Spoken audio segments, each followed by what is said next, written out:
Hello everyone, welcome back to my channel aspirant Sudan. So ये जो video रहेगी ये मोस्ट डिमांडेड वीडियो रहेगी, जो कि हमने कहा था कि जो पटवारी का एग्ज़ाम होगा उस पर हम जो है क्रैश कोर्स लेके आएंगे, जिसके हम जो है आज फर्स्ट क्लास जो है स्टार्ट कर रहे हैं।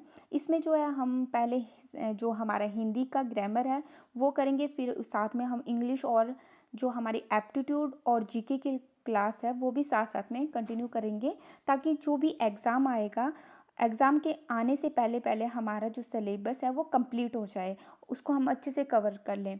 सो अभी एग्ज़ाम की तो डेट आई नहीं है, बट फिर भी ये है कि हम क्या करेंगे कि पहले से अपनी तैयारी जो है उसको मजबूत रखेंगे, ताकि जब भी एग्ज़ाम आएगा तो हम सिर्फ उस टाइम जो है रिवीजन पर ही फोकस करें। ठीक है।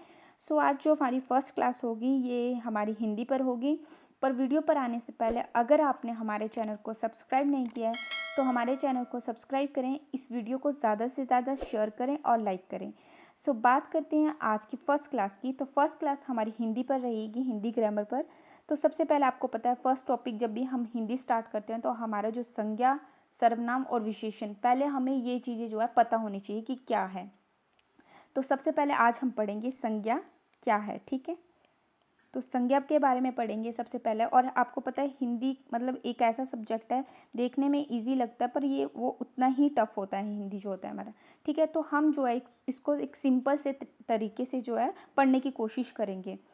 सबसे पहले देखेंगे कि संज्ञा होती क्या है। हमने बचपन से ही पढ़ा है कि संज्ञा क्या होती है। किसी व्यक्ति, जाति, नाम, स्थान, वस्तु आदि को संज्ञा कहते हैं। ठीक है। किसी भी व्यक्ति, जाति, नाम, स्थान, वस्तु या गुण, भेद आदि को हम संज्ञा कहेंगे। तो ये आपको पता ही है कि जैसे क्या होता है, जैसे फॉर एग्जाम्पल देंगे तो जैसे किसी का नाम, जैसे मेरा नाम पायल है तो सॉरी हिंदी में लिखती, जैसे पायल। ठीक है। मंडी, कोई स्थान आ गया, उसके बाद कोई वस्तु, मेज़, कुर्सी, कुछ भी, या कोई भी जो जैसे नदी, ये सारी चीज़ें जो है वो सब संज्ञा है। ठीक है। सब जो है संज्ञा है।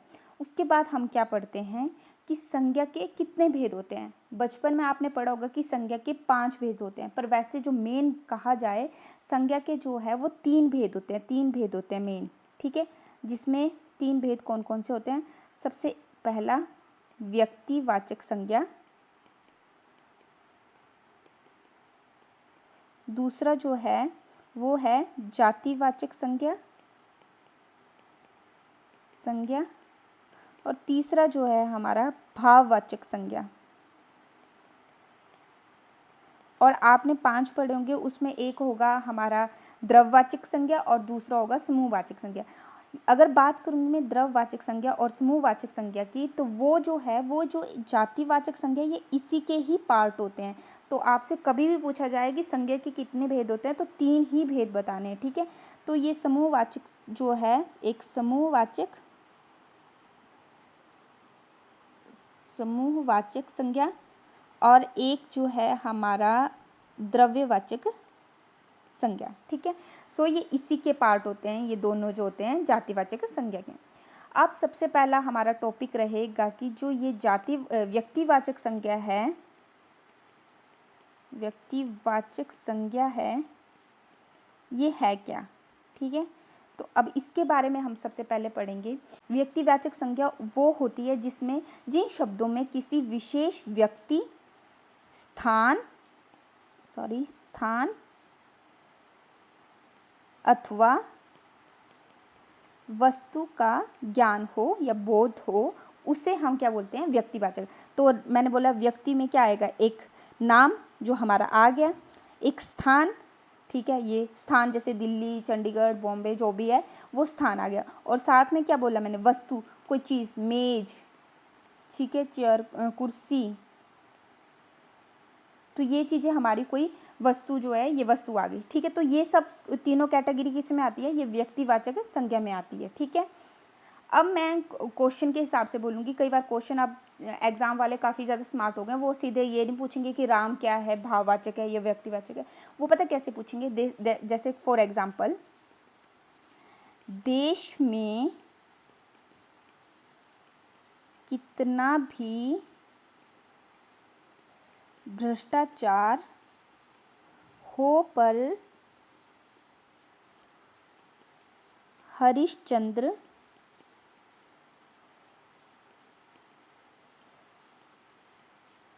की कमी नहीं है।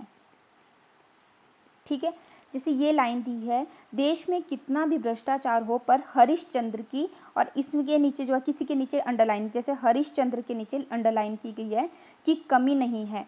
और ऑप्शन दे दिए जाएंगे कि इसमें आपको बताना है कि ये जो हरिश्चंद्र है ये कौन सी है, कौन सी संज्ञा है। जैसे नंबर 1 दे दिया जाएगा भाववाचक संज्ञा, नंबर 2 दी जाएगा व्यक्तिवाचक संज्ञा, नंबर 3 दिया जाएगा द्रव्यवाचक संज्ञा। ठीक है, और नंबर जैसे 4 दे दिया जाएगा आपको क्या, व्यक्तिवाचक, भाववाचक, जातिवाचक संज्ञा। ठीक है, तो ऐसे आपको दे दिया जाएगा। तो आपको जो है ये बताना है कि अब ये कौन सी है, जो हरिश्चंद्र है ये क्या क्या है। तो मैंने आपको बताया कि व्यक्ति में क्या होता है, किसी का नाम, स्थान या फिर वस्तु। तो यहाँ पर किसी का नाम दिया गया हरिश्चंद्र, तो ये क्या बन गई हमारी व्यक्तिवाचक संज्ञा। ठीक है, तो ये ऐसे ही क्वेश्चन बनेंगे। और एक और क्वेश्चन देते हैं, जैसे एक और दे देते हैं एग्जांपल, धन का लालच, धन के लालच कर दो, धन के लालच में आज भी कुछ लोग जयचंद बन जाते हैं। ठीक है, मैंने बोला है कि आपको आजकल थोड़े एग्जाम वाले स्मार्ट हो गए, तो वो आपको वन लाइनर में नहीं आंसर देंगे, वो आपको थोड़ा ऐसे घुमा फिरा के पूछेंगे। तो इसमें जैसे कर दिया गया कि जाति, इसके नीचे कर दी गई है अंडरलाइन। अब इसमें बताना है आपने कि कौन सा संज्ञा है। तो यहाँ पे भी नाम दिया गया है, तो मतलब कौन सी संज्ञा है, तो ये व्यक्तिवाचक संज्ञा है। वस्तु, स्थान और नाम, ये 3 चीज़ें हो गई तो व्यक्तिवाचक संज्ञा होंगी हमारी। ठीक है, देन हम नेक्स्ट पढ़ेंगे। तो नेक्स्ट है हमारी जातिवाचक संज्ञा। नेक्स्ट, जातिवाचक संज्ञा। अब जातिवाचक संज्ञा के बारे में पढ़ेंगे। तो जातिवाचक संज्ञा जो होती है वो होती है जिस शब्द में किसी प्राणी या वस्तु की समस्त जाति का बोझ हो, जैसे कोई वस्तु या फिर कोई प्राणी। ठीक है, इनकी जाति का समस्त बोध हो, मतलब पूरी जाति दी गई है, एक समूह टाइप बना हुआ है, उसका अगर आपको बोध होगा तो उसको हम क्या बोलेंगे, जातिवाचक संज्ञा। अब फॉर एग्जाम्पल के लिए मैं आपको बताती हूँ। फॉर एग्जाम्पल जैसे घोड़ा, ठीक है, फूल, मनुष्य, वृक्ष, ऐसे। ठीक है, तो एसेट्रा। ठीक है, ऐसे दिए हो गए। देखो मैंने क्या बोला, कोई वस्तु भी हो सकती है, ये कोई प्राणी भी हो सकता है। जैसे वस्तु, प्राणी हो गया, कोई मनुष्य की कोई जाति पूछी है, लड़के, जैसे लड़के के मतलब लड़के ही हैं वो, तो एक जाति बन गई। अगर लड़के होंगे तो लड़कियों की जाति बन गई। घोड़े तो घोड़े होंगे। फूल तो फूल की कोई जाति बन गई कि यहाँ पे बहुत सारे, मतलब बहुत सारे फूल होंगे, तो हम ये तो नहीं बोलेंगे कि गुलाब का फूल है, ये चमेली का फूल है, तो हम जस्ट ये बोलेंगे कि फूल। तो मतलब समझ जाओ कि फूल, बहुत सारे फूल है वहाँ पे अलग अलग टाइप के, तो ये इनकी एक जाति बन गई। ठीक है, तो यहाँ पर आपको ये है कि ऐसा क्वेश्चन बन जाएगा कि कोई भी, अगर आपको मान लो कोई सेंटेंस भी दिया है, उसके बीच में आपको जो है जातिवाचक संज्ञा का कोई भी चीज़ डाल दी गई, कोई भी यहाँ पर डाल दिया गया, तो आप उसको जो है तुरंत पहचान जाओगे कि ये जातिवाचक संज्ञा है, क्योंकि वहाँ पे ना कोई मनुष्य का नाम होगा, ना किसी स्थान का नाम होगा, ना किसी वस्तु का जिक्र होगा, तो वो हो जाएगी हमारी जातिवाचक संज्ञा। नेक्स्ट हम पढ़ेंगे, नेक्स्ट आती है हमारी भाववाचक संज्ञा।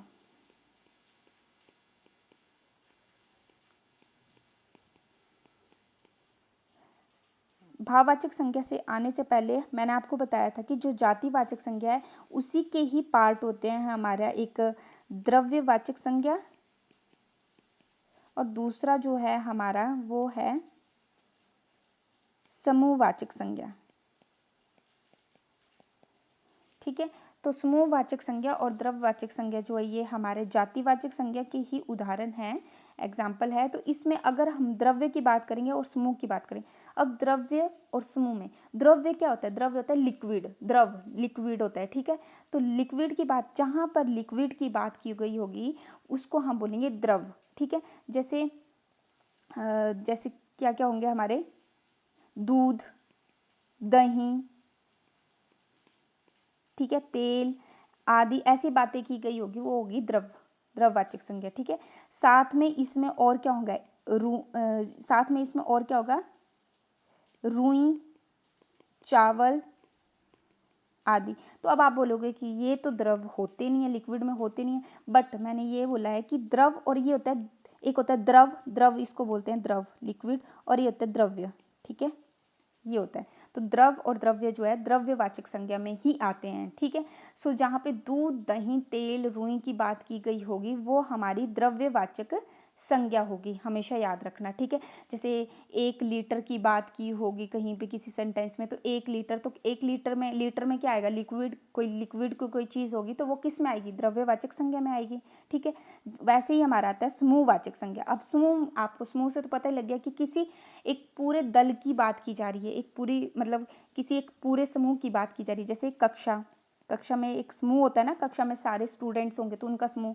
दल, जैसे सेना का दल, ठीक है, सेना भी आ गई इसमें, सेना, ये तो एक एक मतलब एक किसी एक बंदे के लिए नहीं है, ये पूरे जो जो हमारे टोटल होंगे उनके लिए है, तो उसको बोलेंगे हम समूहवाचक, जिनको हम गिन सकते हैं, मतलब कि कितने, जैसे क्लास में जो है 50 बच्चे, तो 50 बच्चों को गिन सकते हैं ना हम, बट द्रव्यवाचक संज्ञा को हम गिन नहीं सकते हैं।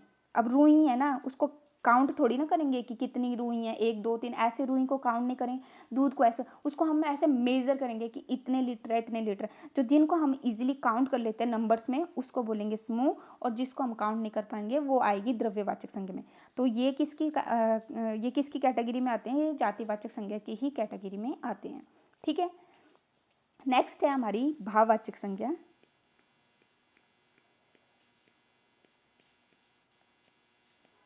तो भाववाचक संज्ञा क्या बोलती है, जिस संज्ञा शब्द से पदार्थों की अवस्था, ठीक है, अवस्था, गुण, दोष,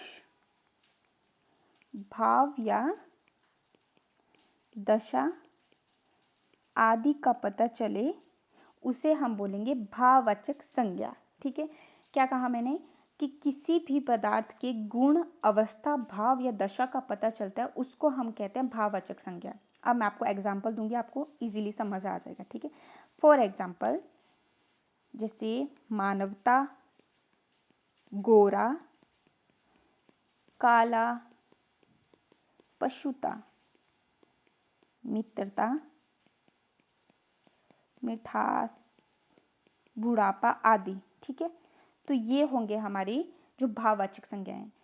मीन्स कि क्या कहा मैंने, किसी भी व्यक्ति या किसी जानवर या कोई वस्तु या किसी का भी अगर कोई भाव उत्पन्न हो, मतलब उसके गुण के बारे में, उसकी अवस्था, मतलब किसी के, हम क्या करते हैं, कोई बंदा खड़ा है कि यार ये बहुत सुंदर है, ठीक है, तो उसके हम बता रहे हैं कि ये सुंदर है, तो सुंदर क्या हुआ, एक भाव हुआ ना कि यार ये कितनी इसकी सुंदरता, इसकी क्या हुई, भाव हुई, ठीक है। अब हम बोलेंगे कि यार ये लड़का कितना काला है, तो काला क्या हुआ, उसका भाव हुआ, मतलब कोई कोई गुण आ रहा है, कोई दोष आ रहा है या कुछ भी होगा तो उसको हम बोलेंगे भाववाचक संज्ञा, ठीक है। तो यहाँ पर जो है मैंने आपको एग्जाम्पल दे दिए। जैसे हमें क्वेश्चन बनता है कि सुंदर का भाववाचक क्या होता है, तो सुंदर का भाववाचक होता है सुंदरता, मानवता, मानव का मानवता, पशु का पशुता, ये सारे जो है हमारे किस में आएंगे, भाववाचक। और एक और चीज़ मैं आपको इजीली बताती हूँ कि भाववाचक संज्ञा कौन सी नहीं होती है। अगर आप फिर भी कंफ्यूज हो तो एक शॉर्ट ट्रिक के माध्यम से मैं आपको बताती हूँ कि भाववाचक, सिर्फ आपको क्या याद रखना है, जिन चीज़ों को हम छू नहीं सकेंगे वो क्या होगी, हमारी भाववाचक संज्ञा है, ठीक है। अगर मान लो ऑप्शन में आ गया कुर्सी, कुर्सी, टेबल ही मान लो, राम, सीता, लक्ष्मण, जो भी है ना, ठीक है, ये दिया होगा। तो अगर मैंने आपको राम बोला तो कोई लड़का होगा ना राम, तो उसको तो आप छू लोगे, टेबल चेयर उनको भी छू लोगे, नदी उसको भी छू लोगे, बट आपको लिखा होगा काला, तो काला आप काला छू नहीं सकते ना, काला कोई मतलब वो नहीं हुई। मैंने क्या बोला, जिस चीज़ को छू नहीं सकते, सिर्फ जिसका हमें भाव हो उस चीज़ को वो क्या बोलेंगे, भाववाचक संज्ञा। ठीक है, तो ये भाववाचक संज्ञा भी हमारी कंप्लीट होगी, जातिवाचक भी, व्यक्तिवाचक भी। होप सो आपको ये समझ आ रहा होगा। फिर भी अगर आपको कुछ और कन्फ्यूज़न है तो आप हमसे क्लियर कर सकते हो।